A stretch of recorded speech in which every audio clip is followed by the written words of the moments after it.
सत्सङ्गत्वे निस्सङ्गत्वं निस्सङ्गत्वे निर्मोहत्वं निर्मोहत्वे निश्चलतत्वं निश्चलतत्वे जीवन्मुक्तिः पुनरपि जननं पुनरपि मरणं पुनरपि जननी जठरे शयनम् इह संसारे बहुदुस्तारे कृपया पारे पाहि मुरा. श्री गुरुभ्यो नमः. भगवद्गीதை 4வது அத்தியாயம் 11வது ஸ்லோகம். ये यथा मां प्रपद्यन्ते तांस् तथैव भजाम्यहम् मम वर्त्मानुवर्तन्ते मनुष्याः पार्थ सर्वशः.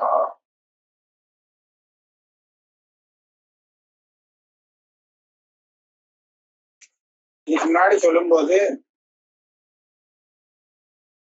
பகவஹ ஞான தபசா பூதா மத்பாவம் ஆண்டதாக, என்னை ஆசிரியவர்கள், அதாவது நான் காட்டின வழியில போனவர்கள்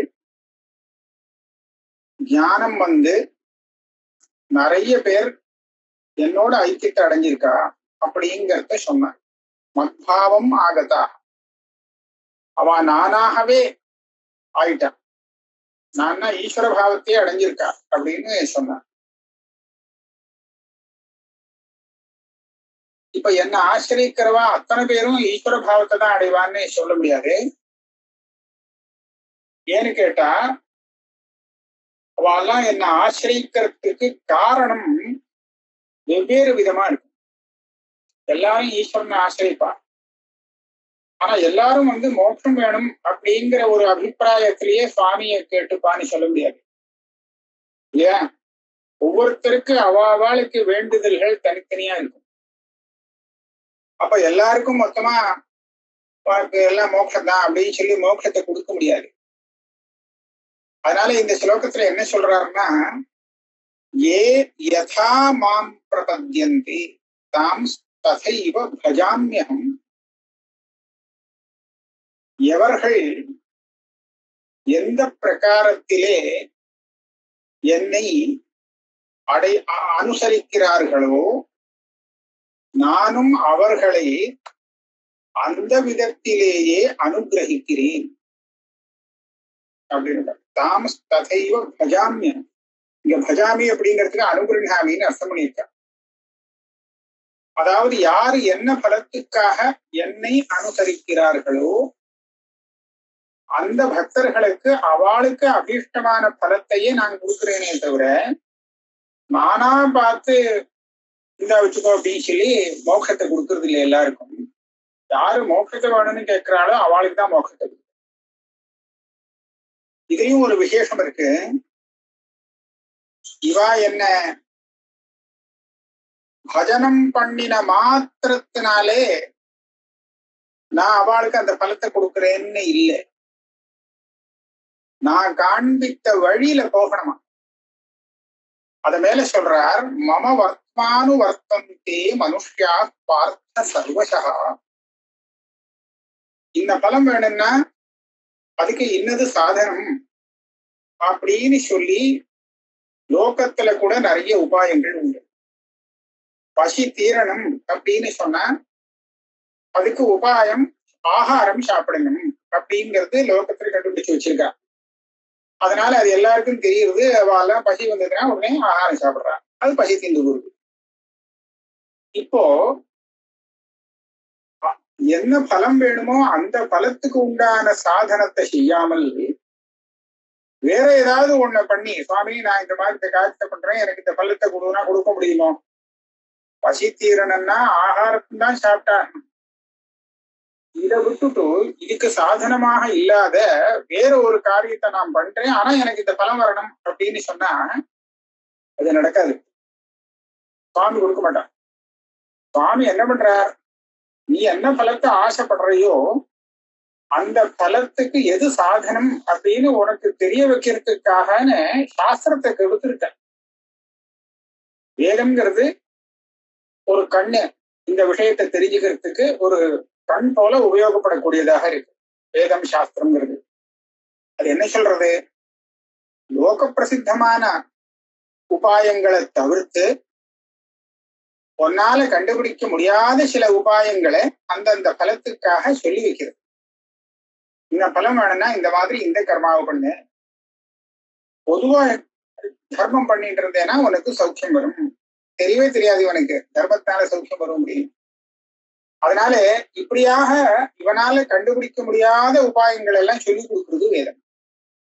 இதுதான் பகவான் நமக்கு கொடுத்த ஒரு வழி, மார்க்கம். இந்த மார்க்கத்தை அனுசரித்து சுவாமியை பிரார்த்தனை பண்ணினானே ஆனால் அவன் எந்த பலத்துக்காக அந்த மார்க்கத்தை அனுசரித்து சாதனத்தை அனுஷ்டானம் பண்ணினானோ அந்த பலத்தை நான் கொடுக்குறேன். நானா அவனுக்கு எல்லாருக்கும் எல்லாம் ஒரே மாதிரியா இருக்கட்டுமே அப்படின்னு சொல்லி ஒரு பலத்தை கொடுக்கறது இல்லையே அப்படின்னு இந்த ஸ்லோகத்துல சொல்றார். ஏ யசா மாம் பிரபஞ்சந்தே தாம் தசைவ பஜாமியம். எந்த பலத்தை அனுசரித்து நான் காட்டின வழிமுறைப்படி அந்த பலத்துக்கு உண்டான சாதனத்தை அனுஷ்டிக்கிறார்களோ அவர்களுக்கு அவளுக்கு அதிஷ்டமான அந்த பலத்தையே கொடுத்து நான் அனுகிரகம் பண்ணுகிறேன். அதுல சில பேர் என்ன பண்ணுவா, மோட்சம் வேணும்னு நினைக்க மாட்டான். எல்லாரும் மோட்சத்துக்காக அதுக்கு உண்டான சாதனத்தை அனுஷ்டானம் செய்ய மாட்டான். கர்மானுஷ்டானம் பண்றதுலயும் ஆயிரக்கணக்கான விதம் சொல்லலாம், பலவிதமான அபிப்பிராயங்கள் உண்டு. அப்படி இருக்கும்போது யாரு பலத்தை அபேட்சித்து அதுக்கு உண்டான சாதனத்தை அனுஷ்டானம் பண்றாளோ அவளுக்கு அவ அனுஷ்டானம் பண்ணின அந்த கர்மாவுடைய பலத்தை கொடுத்து நான் அனுகிரகம் பண்றேன். சில பேர் கர்மாவை அனுஷ்டானம் ஸ்ரத்தையா பண்ணுவா, ஆனா அதுல இருந்து வரக்கூடிய பலத்துல அவளுக்கு ஆசை இருக்காது. கர்மயோகம் அப்படிங்கிற ரூபத்துல கர்மானுஷ்டானம் பண்ணிட்டே இருப்பா.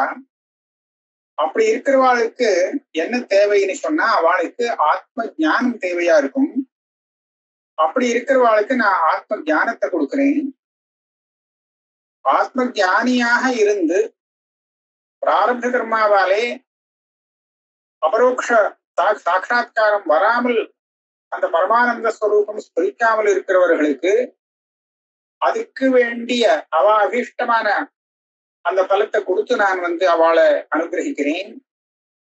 கஷ்டத்துல இருக்கிறவா என்ன பிரார்த்தனை பண்ணி ஸ்தோத்திராதிகள் பண்ணும்போது அந்த கஷ்டத்தை நிவாரணம் பண்றேன். இப்படி ஒவ்வொருத்தர் ஒவ்வொரு பலத்தை எதிர்பார்த்து என்ன ஆசிரிக்கும் போது அவ எந்த பலத்தை அபேட்சிக்கிறாளோ அந்த பலத்தை கொடுத்து நான் அனுகிரகிக்கிறேன். ஆனா எப்படியா இருந்தாலும் இவர்கள்லாம் அந்த பலத்தை அடைவதற்கு, அதாவது என் மூலமாக அடைவதற்கு மம வர்த்தமானு வர்த்தந்தி, நான் காட்டின வர்த்தமா சாதனத்தை தான் அவன் அனுசரிச்சாகணும். அதை விட்டுட்டு வேற ஏதாவது அனுஷ்டானம் பண்ணினானா அது வராது, அபிஷ்டம் வராது. எதாவது அனுஷ்டானம் பண்றாளோ அதுக்கு உண்டான பரவல். அதனால என்னுடைய மார்க்கத்தை தான் இவா எல்லாருமே அனுசரிக்கிறார்கள்.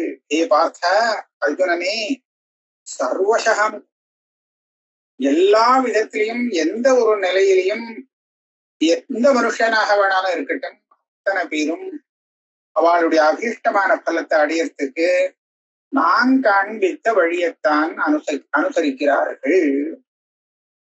அவளுக்கெல்லாம் தெரியுமோ தெரியாது, சுவாமி காண்பித்த வழியைத்தான் நம்ம அனுசரிக்கிறோம் அப்படின்னு தெரியாம இருக்கலாம். ஆனா உண்மை என்னன்னா இவா சுவாமி காண்பிச்ச வழியில் தான் போய் அந்த பலத்தை அடைய முடியும். இவாளுக்கு தெரியறது தெரியலைங்கிறது விஷயம் வேறு அப்படின்னு இந்த ஸ்லோகத்துல சொல்லுங்க. அப்ப கேள்வி வருது, நீ பெரிய காரணத்தை ஆச்சே, சுவாமிய காரணக்கன் கருணா சாகரம் எல்லாம் சொல்றது உண்டு இல்லையா? இவாள்லாம் கோணாமனான்னு எதையாவது ஆசைப்பட்டு அதுக்கு உண்டான சாதனத்துல பொழுதுபோக்கு இருக்கா? இவா அத்தனை பேரையும் ஞானத்துக்கு கொண்டு வந்து முமுட்சுவாக ஆக்கி எல்லாருக்கும் மோட்சங்கிற பலத்தை கொடுத்து காப்பாற்றக்கூடாதா? இது பெரிய அனுகிரகமா இருக்குமே. அது சொல்லிட்டாரு அவர், அவ எதை கேட்கிறாளோ அதை கொடுக்குறேன்பா, அதனால எல்லாருக்கும் ஏன் மோட்சம் கொடுக்கல நீ கேட்காதே அப்படிங்கறத முன்னாடி சொல்லிட்ட. எல்லாரும் மோட்சத்தை விரும்ப மாட்டாங்க. ஆனா இப்ப இவங்க என்ன சொல்றாருன்னா, எல்லா பிராணிகள் விஷயத்திலையும் அனுகிரகம் பண்ணணும் அப்படிங்கிறது கருணாமூர்த்தியான உனக்கு அபிப்பிராயம் இருக்கும்போது சக்தியும் இருக்கு. எல்லாருக்கும் மோட்சத்தை கொடுத்து அனுகிரகம் பண்றதுக்கு சக்தி இல்லாமலும் போகல. அப்படி இருக்கும்போது எல்லாருக்கும் அந்த வாசுதேவ சர்வம் அப்படிங்கிற எல்லாமே அந்த பகவத் ஸ்வரூபம் தான்ங்கிற ஞானத்தை கொடுத்து ஏன் மோட்சத்தை கொடுத்துட கூடாது அப்படின்னு ஒரு கேள்வி வருது. இந்த கேள்விக்கு பதில் சொல்றார், காங்க்ஷந்த கர்மணாம் சித்திம் யஜந்த இஹ தேவதாக க்ஷிப்ரம் ஹி மானுஷே லோகே சித்திர் பவதி கர்மயா. இந்த ஸ்லோகத்திலே விசேஷமா ஒரு காரணத்தை சொல்லியிருக்க. காங்க்ஷந்த கர்மணாம் சித்திம். காங்க்ஷந்தா அப்படின்னு சொன்னா ஆசைப்பட்டு கொண்டு, எதை ஆசைப்படுறாளாம்? கர்மணாம் சித்தி. இவா என்ன பலத்தை கேட்கணும்னு ஆசைப்படுறாளோ அதுக்காக ஒரு கர்மானுஷ்டானத்தை பண்ணி அதுக்கு உண்டான சாதனத்தை செய்து விட்டு, நான் சாதனை செஞ்சாச்சு அதுக்கு உண்டான பலத்தை எதிர்பார்த்து காத்துட்டு இருக்கேன் அப்படின்னு காத்துட்டு இருக்கிறவா இருக்காளே, அவாதான் இங்க நிறைய சாதனங்களை அனுஷ்டானம் பண்றாள். இயந்த இக தேவதா. பல தேவதைகள் கொண்ட யாகாதிகள், யாகங்கிறது ஒரு உபலட்சணமா வச்சுக்கணும். அதுக்குண்டான சாதனம் எந்த கர்மாவோ அந்த கர்மாவை அனுஷ்டானம் பண்றான். யாகமோ ஹோமமோ வேற ஏதான லௌகிக கர்மாவோ எதா இருந்தாலும் அதை அனுஷ்டானம் பண்றான் சாதனமா. எதை அபேட்சித்து அனுஷ்டானம் பண்றா? அந்த கர்மாவால என்ன ஒரு பலம் வரணுமோ அந்த பலத்தை எதிர்பார்த்துதான் அதை அனுஷ்டானம் பண்றா. அப்படி இருக்கும்போது அவளுடைய ஆசைக்கு மாறாக நான் பலத்தை கொடுக்க முடியாது. அவ எந்த பலத்திற்காக சாதனத்தை அனுஷ்டானம் பண்றாளோ அதைத்தான் நான் கொடுக்க முடியும். எனக்கு அனுகிரக புத்தி இருக்குன்னு சொல்லி இஷ்டத்துக்கு எல்லாருக்கும் ஒரே மாதிரியான அனுகிரகம் பண்ணிட முடியாது. பண்ணினா வாங்கிக்கவும் மாட்டேன். அதுவும் இருக்கு. ஒரு சில இடத்துல சில பேர் சுவாமி பெரிய பலத்தை கொடுக்குறேன் அப்படின்னு சொல்லி வந்தாலும் அத அவளால் அடைய முடியாது போயிருக்கு. கொடுத்தாலும் கொடுக்க முடியாது, அடைய முடியாம போயிருக்கு. அதுக்கு சில இதிகாசத்துல கதைகள்லாம் கூட இருக்கு. ஒரு பெரிய மகர்ஷி இருந்தார், உத்தங்கர்னு பேரா. எந்த பலத்தையும் எதிர்பார்க்காமல் அவர் தபஸ் பண்ணிட்டு இருந்தார். ஒன்னும் பலத்துக்காக தபஸ் பண்ணல, சும்மா தபஸ் பண்ணிட்டு இருந்தார், கர்மயோகம் மாதிரி. ஒரு தடவை என்ன ஆச்சு, அவர் எங்க தபசு பண்ணிட்டு இருந்தாரோ அந்த இடத்துல ஒரு வறட்சி ஏற்பட்டது. தாகத்துக்கு ஜலம் இல்லாது போயிடுச்சு. அப்போ சுவாமி உத்தங்கர்கிட்ட பிரத்யட்சமாயி கேட்டாராம், உனக்கு என்ன வேணும் கேளு அப்படின்னு. அவர் சொன்னாரா, எனக்கு தாகத்துக்கு ஜலம் வேணும். எப்போ தாகம் எடுக்கிறதோ அப்போ அந்த தாகத்தை சாந்தப்படுத்திக்கிறதுக்காக ஜலத்துக்கு ஏற்பாடு பண்ணணும் அப்படின்னு கேட்டுண்டாராம். சுவாமி என்ன பார்த்தார், இவர் ஜலத்துக்காக கேட்கிறார், அல்ப விஷயத்தை கேட்கிறார். நாம பெரிய விஷயத்தை கொடுக்கணும் அவருக்கு, ஏன்னா அவருக்கு அந்த யோக்கியத்தை இருக்கு அப்படின்னு சொல்லி என்ன பண்ணாரா, தேவலோகத்துல தேவர்கள்லாம் சாப்பிடக்கூடிய அமிர்தம் இருக்கே அந்த அமிர்தத்தை கொடுக்கணும்னு அபிப்பிராயப்பட்டார். உடனே தேவலோகத்திலே தேவேந்திரன் கிட்ட சொல்லி, இவர் ரொம்ப பெரியவர், இவர் ஜலம் கேட்கிறார், ஜலம் வேண்டாம் அமிர்தத்தை கொண்டு கொடு அப்படின்னு சொல்லிட்டார். இத தேவேந்திரனாலே முடியாதுன்னு தட்ட முடியாது, ஏன்னா பகவானே சொல்லிட்டார். அவர் சொன்னதுக்கு அப்புறம் அதை மாற்ற முடியாது. ஆனா தேவேந்திரன் என்ன சொன்னார், எனக்கு ஒன்றும் ஆட்சேபணம் இல்லை, நான் கொண்டு கொடுக்குறேன், அவர் வாங்கிட்டா சரி. அப்புறம் என்ன ஆச்சு தெரியுமா, இந்த தேவேந்திரன் ஒரு வேஷம் போட்டுனான். எந்த மாதிரி வேஷம் அப்படின்னு சொன்னா, கூட 4 நாய்கள்லாம் இருக்கு. அந்த சண்டாள வேஷத்துல இருக்கான். கையில ஒரு பாத்திரம், அந்த பாத்திரத்துல அமிர்தம் இருக்கு. ஆனா அந்த அமிர்தம்னு அடையாளம் கண்டுபிடிக்கும்படியாக இல்லை. அது ஏதோ ஒரு அசுத்தமான திரவியம் அப்படிங்கிற மாதிரி இருந்தது. இதை கொண்டு போய் அந்த உத்தந்தர்கிட்ட நீட்டி, இந்தாங்க ரொம்ப தாகமா இருக்கு, இது சாப்பிடுவோம்.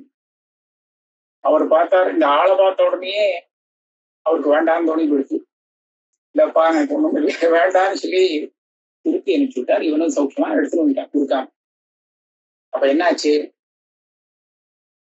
சுவாமியே அனுகிரகம் பண்ணினாலும் கூட இவா எது வேணும்னு கேட்கிறாளோ அது கிடைக்கும். இவாளுக்கு கிடைக்காது. இவாளுக்கு ஒரு அதிர்ஷ்டம் வேண்டிருக்கு அதை அடையிறதுக்கு. அவ்வளவுதான் வச்சுக்கணும். இந்த கதையில இருந்து சில தாற்பயத்தை மாத்திரம் தான் எடுத்துக்கணும், மொத்தம் எடுத்துக்க கூடாது.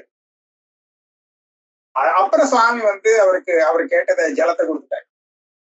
நல்லபடியா உனக்கு தாகம் எடுத்தா உடனே ஏற்பாடு ஆயிடும், ஜலம் கிடைச்சிடும் அப்படின்னு. அமிர்தத்தை கொடுத்தா வாங்கிக்கிறதுக்கு தயார் இல்லை அவன். அவனும் கொடுக்கறது எப்படி கொடுத்தான், இவன் வாங்கிக்காதபடிக்குதான் அந்த மாதிரி கொண்டு வாங்க வேண்டான்னு சொல்ல முடியாதான் இருந்தது. அப்படிதான் நேரம். நம்மளுடைய கர்மா அப்படிதான் எல்லாம் ஏற்படுத்தி கொடுக்குறது. அதனாலே எல்லாருக்கும் ஒரே விதமா அனுகிரகம் பண்றதுங்கிறது முடியாத காரியம். அது இவ வாங்கிக்கவும் மாட்டாங்கிறதுக்கு உதாரணமா இதை சொன்னேன். காங்கந்த கர்மணாம் சித்தியம் யஜந்தே இஹ தேவதாக.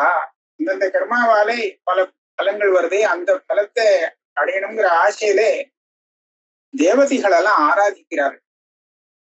ஆரே ஜனங்கள். அதுலயும் என்ன விசேஷம்னு சொன்னா, க்ஷிப்ரம் ஹி மானுஷே லோகே சித்திர் பவதி கர்மஜா. மானுஷே லோகே, நம்ம லோகம், நம்ம பூலோகத்துல இருக்கோமே, இதுதான் மனுஷ லோகம். இந்த மனுஷ லோகத்துல மாத்திரம் கர்மாவால வரக்கூடிய பலம் சீக்கிரம் சித்தமாகும். அப்ப இதுல இருந்து ஒண்ணு தெரியறதான், மொத்த லோகத்திலையும் அவ கர்மா அனுஷ்டானம் பண்ணி பலத்தை அடையலாம். ஆனா இவ்வளவு சீக்கிரம் சித்தமாகும். அந்த கர்மா பலிக்காதான் சீக்கிரம். இன்னைக்கு கர்மா பண்ணா என்னைக்கோ பலிக்கும். அப்பேற்பட்ட லோகம் அது. ஆனா நம்ம மனுஷ லோகம் இருக்கே, இது பண்ணின உடனே ரொம்ப சீக்கிரமாக நமக்கு பலத்தை அடைய முடியும் இந்த லோகத்துல. இது இந்த லோகத்தினுடைய விசேஷம். தேவலோகத்துல முடியாது. இந்த லோகத்துல இந்த வேதத்துல சொல்லப்பட்ட கர்மாவை அனுஷ்டானம் பண்ணினா அதனுடைய பலன் கை மேல தெரியும். அப்பேற்பட்ட இதே கர்மாவை நீங்க பிரம்மலோகத்திலேயோ சொர்க்க லோகத்திலேயோ போய் அனுஷ்டானம் பண்றீங்கன்னு பண்ணினா பலன் தெரியாது, வரவே வராதுன்னு இல்லை. ஏதோ ஒரு காலத்துல எப்போ சேரும் அப்படிங்கிறத சொல்றார். க்ஷிப்ரம் ஹி சித்திரும் பவதி கர்மஜா.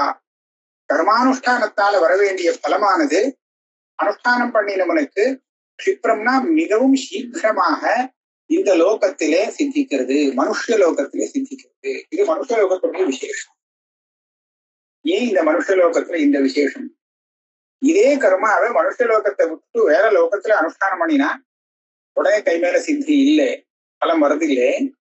இங்கே மாத்திரம் இந்த மனுஷ லோகத்துல இப்படி சித்தி யாருது அப்படின்னு சொல்றீங்களே, அது என்ன காரணம்? ஏதோ ஒரு காரணம் இருக்கணும் இல்லையா? அதுக்கு காரணத்தை தெரிவிக்கிறது தான் இந்த 13வது ஸ்லோகம்.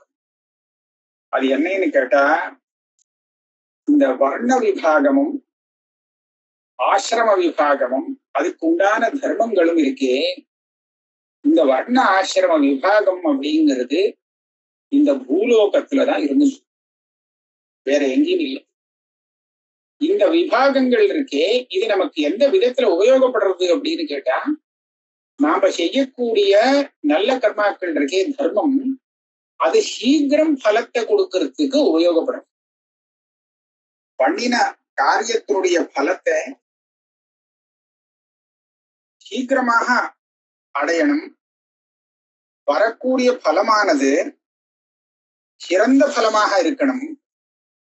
அதோட குணம் நல்ல குணம் உள்ள நல்ல பலனாக உயர்ந்த பலனாக வரணும். அப்படிங்கிறதுக்காகத்தான் வர்ணாசிரம தர்மத்தை அனுஷ்டானம் பண்ணணும்னு என்ன நினைக்கிறானா, ஒருத்தன் தன்னுடைய தர்மத்தை அனுஷ்டானம் பண்ணிண்டு அவனுக்குன்னு அந்த வர்ணத்துக்குன்னு சொல்லி என்ன ஒரு தர்மத்தை சாஸ்திரம் விதிச்சிருக்கோ அதை கடைபிடிச்சுண்டு அந்த ஆச்சாரத்தோடு ஒரு கர்மாவை அனுஷ்டானம் பண்ணி அதனுடைய பலத்தை அவன் ரொம்ப சீக்கிரமாக அடைய முடியும். காமிய கர்மாவை இந்த விபாகத்தினுடைய கர்மாவை அனுஷ்டானம் பண்ணாமல், இந்த விபாகமே இல்லாமல் இவன் அனுஷ்டானம் பண்ணினான்னா அதனுடைய பலம் வரத்துக்கு ஜன்மாந்தரத்துக்கு காத்துட்டு இருக்கக்கூடிய ஆயுதம். ஏன்னா இந்த மனுஷ லோகத்தை விட்டா வேற எந்த லோகத்திலுமே இந்த வர்ண விபாகம் கிடையாது. வர்ண விபாகமும் கிடையாது, அதனுடைய தர்மமும் இல்லை. ஆசிரம விபாகம் கிடையாது, அதுக்கு உண்டான தர்ம விபாகம் கிடையாது. ஆச்சாரமோ விசாரமோ ஒண்ணுமே இல்லை. இப்ப ஆச்சாராதிகளோடு இருக்கிறதுனாலதான் இந்த மனுஷ லோகத்திலே இந்த கர்மாவானது சீக்கிரமாக பலிக்கக்கூடியதாக இருக்கு அப்படிங்கிறத காரணமாக சொல்றார் 13வது ஸ்லோகத்திலே. சாதுர்வர்ணியம் மயா சிருஷ்டம் குணகர்ம விபாகசா தஸ்ய கர்த்தாரமபி மாம் வித்தி அகர்த்தாரம் அவ்யயம். இந்த சாதுர்வர்ணியம் மயா சிருஷ்டம் குணகர்ம விபாகசாங்கிற இந்த பூர்வார்த்தம் இருக்கே, இது மனுஷலோகத்திலே கர்மபல சித்தி ஏன் சீக்கிரமாகிறது அப்படிங்கிறதுக்கு காரணத்தை காண்பிக்கக்கூடியதாக இருக்கு. தஸ்ய கர்த்தாரம் அபிமாம் அப்படிங்கிற இந்த உத்தரார்த்தம் இருக்கே, இது சுத்த வேதாந்தம். ஆக இந்த ஸ்லோகத்துல பூர்வார்த்தம் உத்தரார்த்தம்ங்கிறது ரெண்டா பிரிச்சுக்க வேண்டியது. என்ன சொல்றார்? சாதுர்வர்ணியம் மயா சிருஷ்டம். சாதுர்வர்ணியம் அப்படிங்கிற இந்த பதத்துக்கு வியாக்கரணப்படி சத்வாரோ வர்ணாகா, 4 வர்ணங்கள் அப்படின்னு அர்த்தம். 4 விதமான வர்ணங்கள் அப்படின்னு சொன்னா பிராமணாதிகள், பிராமண கத்திரிய வைசிய அப்படி பிரசித்தமா இருக்கும். அந்த 4 வர்ணங்களை எடுத்துக்கணும். இந்த 4 வர்ணங்களையும் நானே சிருஷ்டி செய்திருக்கிறேன் அப்படின்னு சொல்றார். குண மயா சிருஷ்டம். சுவாமி சொல்றார், நானே சிருஷ்டி பண்ணியிருக்கேன். 4 பேருமே ஈஸ்வரனாலே சிருஷ்டிக்கப்பட்டவாதான். அதுல எல்லாருமே ஈஸ்வரனுடைய ஒரு சிருஷ்டின்னு சொல்றதுல ஒரு வித்தியாசமும் இல்லை. ஆனா அந்த சிருஷ்டிக்கு பின்னாடி வேற ஒரு காரணத்தினால வித்தியாசப்படுத்தியிருக்கார். அது என்னன்னா குண கர்ம விபாகசா. குணம் அதே மாதிரி கர்மா, இந்த ரெண்டையுமே நான் வித்தியாசப்படுத்தி கொடுத்தேன். 4 வர்ணங்களை சிருஷ்டி பண்ணினேனே, இந்த 4 வர்ணங்களுக்கும் ஒரே விதமான குணம், ஒரே விதமான கர்மாவை நான் கொடுத்துடலே. அதுகளுக்கு தனியாக குணம், தனித்தனியாக கர்மா, இதை விபாகம் பண்ணி கொடுத்துருக்கேன். அப்படி இருந்தாதான் உருப்படும். எல்லாரும் ஒரே மாதிரியா இருந்தா, ஒரே காரியத்தை பண்ணிட்டு இருந்தா முடியாது. பரஸ்பரம் சகாயம் பண்ணணும்னு சொன்னா ஒரு குடும்பம், ஒரு சமூகத்துல எல்லாரும் ஒத்துழைக்கணும் அப்படின்னு சொன்னா எல்லாரும் ஒரே காரியத்தை பண்ண முடியாது. செய்ய வேண்டிய காரியங்கள்ல விபாகம் பண்ணி, இந்த காரியத்தை நான் செய்யறேன், அந்த காரியத்தை நீ செய் அப்படின்னு பிரிச்சுதான் பண்ணியாகணும். அப்பதான் லோகம் நடக்கும். அந்த மாதிரி இந்த வர்ணங்களை விபாகம் பண்ணி அதுகள் செய்ய வேண்டிய கர்மாக்கள் என்ன அப்படிங்கிறதையும் பிரிச்சு கொடுத்துருக்காரு. இங்கே குணம்ங்கிற சப்தத்துக்கு சத்வரஜஸ்தமோ குணம் அப்படின்னு அர்த்தம் பண்ணியிருக்க. இந்த சத்வரஜஸ்தமோ குணம் இந்த 3 இருக்கே, இது பிறந்தத்துக்கு அப்புறம் வரக்கூடியது இல்லை. இந்த இடத்துல சொல்லப்படுற அந்த 3 குணங்கள் பிறந்ததுக்கு அப்புறம் அவனுக்கு வரக்கூடிய குணங்களாக சொல்லப்படல. அப்ப என்ன அப்படின்னு சொன்னா, இவனுடைய பிறப்புக்கு மூலமாக இருந்ததே, காரணமாக இருந்ததே அந்த குணத்தை இங்க குறிப்பிடுறார்.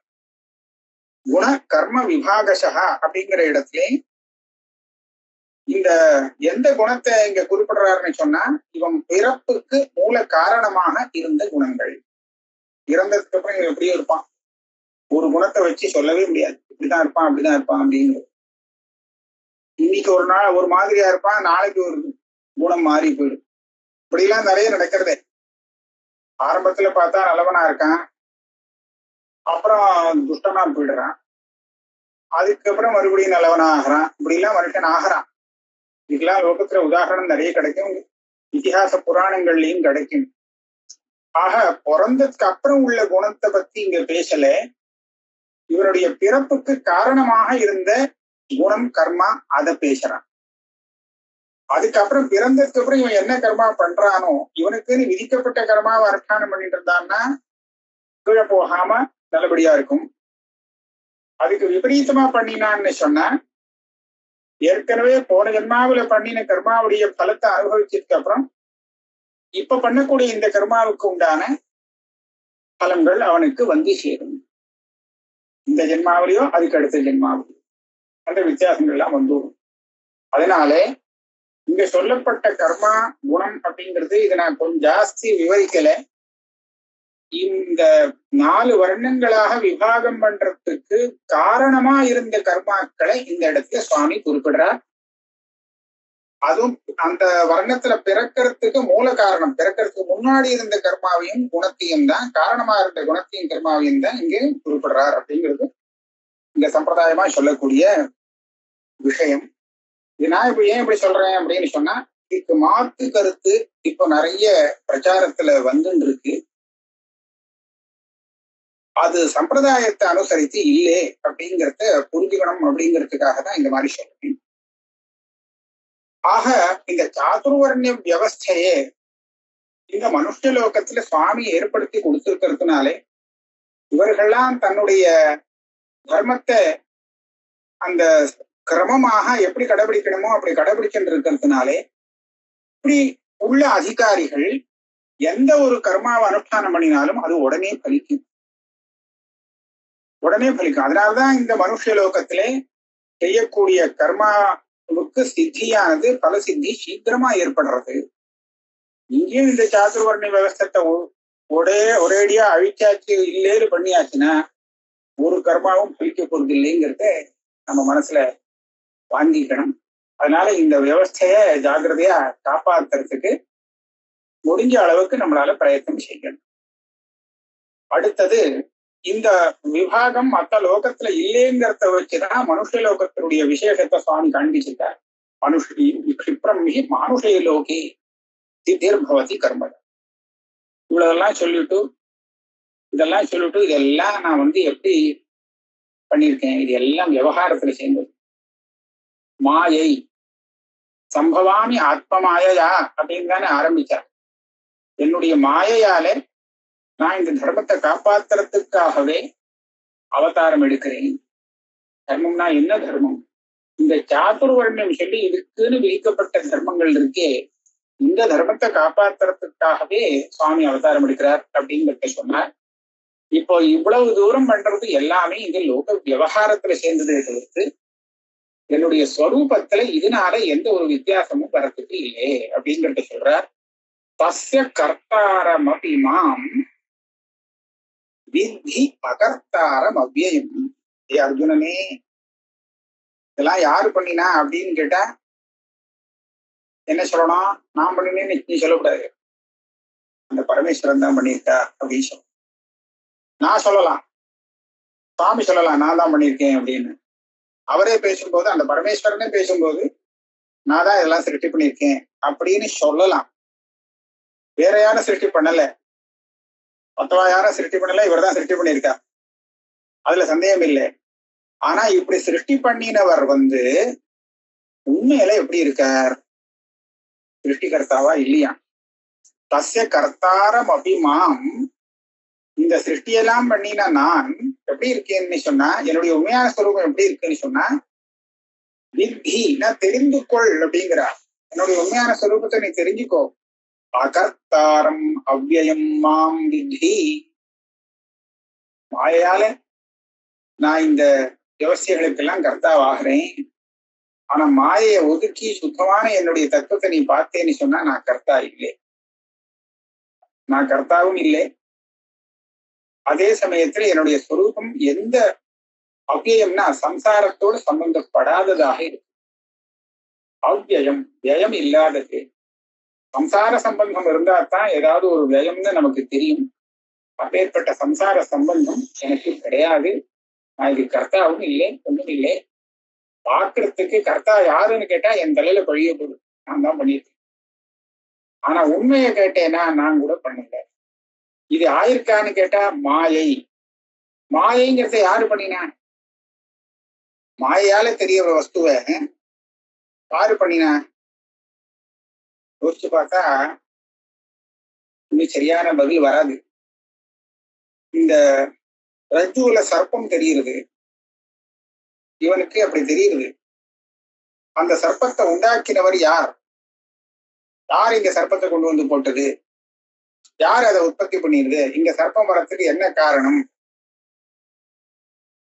கேட்டு பிரயோஜனமே இல்லை. அஞ்ஞானம் தான் காரணம், மாயை தான் காரணம்னு சொல்லணும். மாயை என்ன பண்ணிது? இவனுக்கு மாத்திரம் ஒண்ணு அவனுக்கு ஒண்ணு அப்படின்னா கேட்டா இதெல்லாம் வாஸ்தவம் இல்லைங்கிறத தெரிவிக்கிறதுக்காக மாயை மாயின்னு சொல்றோமே தவிர மாயை ஏதோ இப்படி எல்லாம் பண்ணி கொடுத்தது அப்படின்னு சொல்றதுக்கு இது ஓடுறபடி இருக்கு. எப்படி ஓடுறதோ அப்படி ஓடுறது. இது என்ன திருஷ்டி? வேதாந்திகளுடைய அவளுடைய பார்வை. ஆத்ம தத்துவத்தை தெரிந்து கொள்பவர்களுக்கு ஈஸ்வரனுடைய உண்மையான ஸ்வரூபம் எப்படி அப்படிங்கிறத இந்த உத்தரார்த்தத்துல சொல்றார். இதுல இருந்து விலகி நம்ம லோகம் விவகாரத்துக்குள்ள இருந்துட்டு அதுல உள்ள விவசாயெல்லாம் பார்த்து இந்த விவசாயோட இருக்கணுங்கிறத இந்த விவசாயெல்லாம் பண்ணினவர் யார் அப்படின்னு கேட்டா இதே ஈஸ்வரன் தான். ஆக ரெண்டு பேருடைய அந்த கண்ணோட்டம் வேறுதுன்னு சார், திருஷ்டி வேறுதுன்னு. விவகாரத்துக்குள்ள இருந்துட்டு பார்த்தா அவர் ஈஸ்வரன், விவகாரத்துக்கு வெளியில உண்மை என்ன தத்துவ திருஷ்டியில பார்த்தோமானால் அவர் தான் எல்லாம். அவர் எதுக்கும் கர்த்தாவும் இல்லை, காரியமும் இல்லை, காரணமும் இல்லை, காரியமும் இல்லை அப்படிங்கிறத உபனிஷத்து சொல்லி கொடுக்கிறது. அபூர்வம் அனபரம் பிரம்மா. இந்த பிரம்மஸ்வரூபம் சர்வ ஜெகத்துக்கும் காரணம் அப்படின்னு சொல்லி கொடுக்கறதும் அதே உபனிஷத்து தான். யதோவா இமானி பூதானி ஜாயந்தே அப்படின்னு ஆரம்பிச்சு எல்லாத்துக்கும் காரணமா இருக்குன்னு சொல்றதும் அதுதான். இது காரணமும் இல்லை, காரியமும் இல்லைன்னு சொல்றதும் அதே உபனிஷத்து தான். எப்படி ஒரே உபனிஷத்து மாத்தி மாத்தி சொல்றது அப்படின்னு கேட்டா அதுதான் அதிகாரி பேதம்னு முன்னாடியே சொன்னார். இந்த அதிகாரிக்கு இப்படி சொன்னாதான் வரும், அவனுக்கு அப்படி சொல்லணும். ஆக இவனுக்கு இப்படி அவனுக்கு அப்படின்னு சொல்றதுனாலே இந்த அதிகாரிக்கு விவகாரத்துக்குள்ளேயே இருந்துட்டு இருக்கிறவனுக்கு அவனுக்கு புரியும்படியா சொல்றதுக்கு ஒரு விவசாயம்.